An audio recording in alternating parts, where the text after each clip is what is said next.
When you're choosing a curriculum, it's very important to remember that it's not one size fits all. In fact, you should be changing the curriculum to fit your needs and the needs of your children. It's easy to think of a curriculum as something coming in that is easy to access, great, the work's done, no more planning to worry about, but that's just not the case. When looking at a curriculum, there are some key things to keep in mind as you're adapting it for your group. First of all, is the space available to you? If this calls for painting or some kind of art project, do you have a space where you're able to get a little messy? If your group is supposed to be in the gym at that time or in maybe the library, it's probably not a great idea and you'll need to change it up a little bit.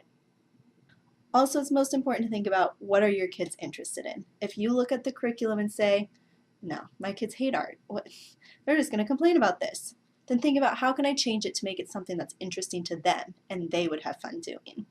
Also, what kind of materials are going to be available to you? If you're planning to do a read aloud and you don't have access to the book, you need to change that.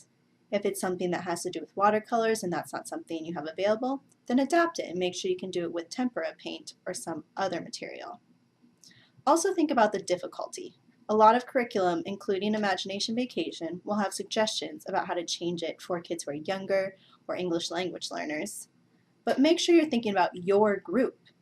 Your group might have a lot of kids who aren't quite at that reading level yet and need to have it adapted a little differently. Let's take a quick look at an example from BossNet's Imagination Vacation. As you can see on the screen, this is based off of a read aloud. Maybe you do the read aloud beforehand, maybe not. Either way is fine. Quick summary of the book can be seen on the top. It's about a man in Colombia who travels around to rural communities and provides them with books. So the plan would be to discuss the concept of where we get our stories from, how we're able to read with the children, and then give them an opportunity to write their own story, but in a fun little twist. So the activity is a traveling story where each child starts a story writing it down, and then after a minute has passed, they pass the piece of paper to the next child. So the group is writing a very silly, oftentimes, story that everybody's contributed to. So some things to take into consideration. We're thinking about space, first of all. Do we have a space where all of the kids can sit down, write their stories, and be comfortable? Second of all, materials. Do we have pens and paper available? We're also going to be thinking about the abilities of our children. Do they all have the ability to write? And this is taking everybody into consideration because if one child's not a very good writer, they're going to feel badly and it's going to be a difficult activity for them.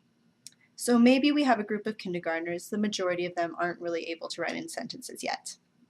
A way to adapt it is to use a comic strip, where each child draws one picture and then passes it along to the next. This is still giving them practice in story progression and understanding that we don't just start our own story in the middle, but instead take what started at the beginning, add a middle, and then an end.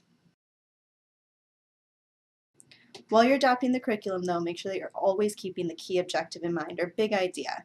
You want to make sure that you are getting to the learning objective and not just changing it to something that you think would be fun.